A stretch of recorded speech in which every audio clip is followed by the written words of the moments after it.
Module 1, Foundations of Educational Leadership and Introduction to Educational Economics. Introduction. Welcome to Module 1 of the course, Leadership and Economics in Education. In this module, we will explore the foundational principles of leadership in the educational sector and introduce the basic economic concepts that influence educational planning and administration. Understanding leadership and economics in education is critical for administrators, policymakers, teachers, and stakeholders. It helps in making informed decisions, allocating resources effectively, and guiding schools and educational institutions toward achieving their objectives. This module will provide you with the tools and insights needed to understand the relationship between leadership principles and the economics of educational systems. Section 1. Concept of leadership in education. Leadership in education refers to the process of guiding and influencing individuals and groups within the educational system to achieve desired goals.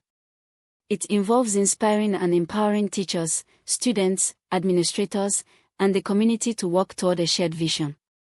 Educational leadership encompasses a variety of roles including that of the principal, school head, curriculum developer, and education policymaker. Effective leadership in education promotes a positive school culture, enhances student learning outcomes, and ensures the efficient management of resources. There are several important characteristics of good educational leaders. These include vision, integrity, communication, empathy, decision-making skills, and the ability to motivate others. Educational leaders must be change agents who are capable of driving school improvement and innovation. Section 2. Theories and Styles of Educational Leadership. Educational leadership can be explained through various theories and styles. Some of the major leadership theories relevant to education include 1. Trait theory. This theory suggests that certain people are born with inherent traits that make them effective leaders. These traits may include intelligence, self-confidence, determination, and sociability. 2. Behavioral theory. This theory focuses on the behaviors of leaders rather than their traits. It suggests that leadership can be learned and that effective leaders display certain behaviors such as democratic participation, consideration for others, and task orientation. 3. Contingency theory. Contingency theory posits that there is no one best way to lead. Instead, leadership effectiveness depends on the context and the relationship between the leader's style and the demands of the situation. 4. Transformational leadership. This style involves inspiring and motivating followers to achieve extraordinary outcomes. Transformational leaders create a compelling vision, encourage innovation, and foster a sense of commitment and purpose. 5. Transactional leadership. This style is based on a system of rewards and punishments. Transactional leaders set clear goals and provide feedback, while emphasizing compliance and performance. 6. Servant leadership. This approach emphasizes the leader's role as a servant to others. Servant leaders prioritize the needs of their team and strive to help others grow and succeed. Section 3. Roles and responsibilities of educational leaders. Educational leaders play a central role in shaping the vision and mission of schools and institutions.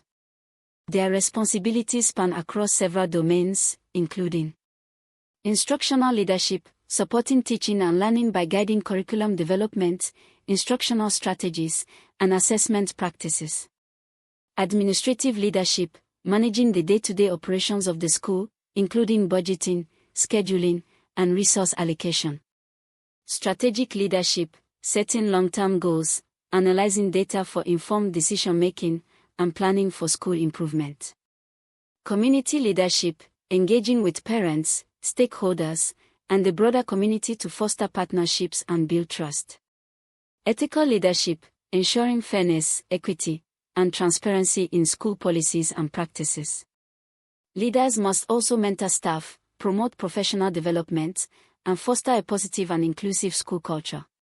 Section 4. Challenges of leadership in education. Leading an educational institution is not without its challenges. Some of the common challenges faced by educational leaders include resource constraints. Limited funding and resources can hinder effective school management. Resistance to change. implementing new policies or reforms may meet with opposition from staff or the community. Policy and political pressures. Educational leaders often navigate complex political environments and changing government mandates. Staff motivation and retention. Keeping teachers and staff motivated and preventing turnover is a persistent challenge. Equity and inclusion. Ensuring that all students, regardless of background, have access to quality education requires persistent effort.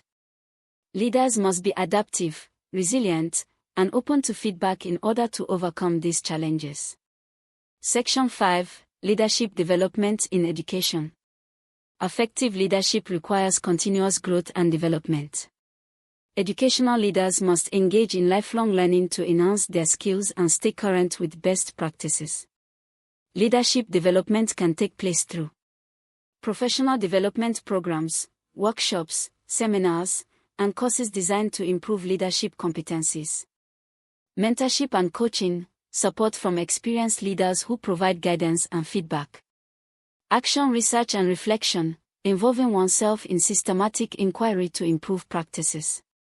Networking and collaboration, connecting with peers and learning from diverse perspectives. Universities, educational ministries, and school boards should invest in developing the leadership capacity of current and future educators. Section 6. Introduction to Economics in Education. Educational economics is a branch of economics that studies how resources are allocated within educational systems. It examines the production, distribution, and consumption of educational services and analyzes the cost-effectiveness and outcomes of different policies and programs. Understanding economics in education allows policymakers and administrators to make informed decisions regarding how much to invest in education, how to allocate limited resources, how to evaluate the efficiency of educational institutions, the economic impact of education on individuals and society. Section 7. Basic economic concepts applied to education. Several basic economic concepts are applicable to education. These include 1. Scarcity and choice. Resources such as time, money, and personnel are limited. Educational leaders must make choices about how to use these resources most effectively. 2. Opportunity cost. Every choice made involves a trade-off. The opportunity cost is the value of the next best alternative foregone. For example, spending more on sports facilities might mean fewer resources for academic programs. 3. Supply and demand. The availability of educational services and the demand for them can affect the cost and quality of education. 4. Cost-benefit analysis. This is the process of comparing the cost of a program or policy with the expected benefits. It helps determine whether an investment in education is justified. 5. Efficiency and equity. Efficiency refers to maximizing output with minimum input, while equity concerns fairness in the distribution of educational opportunities and outcomes. Section 8. Education as an investment. Education is widely regarded as an investment in human capital. By acquiring knowledge, skills, and competencies, individuals increase their productivity and earning potential. Societies that invest in education often experience economic growth, innovation, and social stability. From an economic standpoint, investments in education yield both private and social returns. Private returns include higher wages and improved employment opportunities for individuals, while social returns include reduced crime rates, improved health outcomes, and greater civic participation. The challenge lies in balancing investment with affordability and ensuring that the benefits of education are equitably distributed. Section 9. The role of government in educational economics. Governments play a key role in financing, regulating, and delivering education.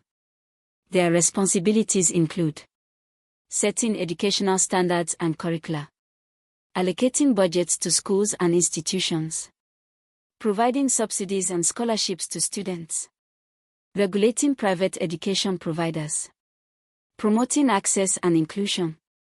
Government involvement is essential to ensure that education is treated as a public good and that all citizens have access to quality learning opportunities. Section 10, Conclusion of Module 1.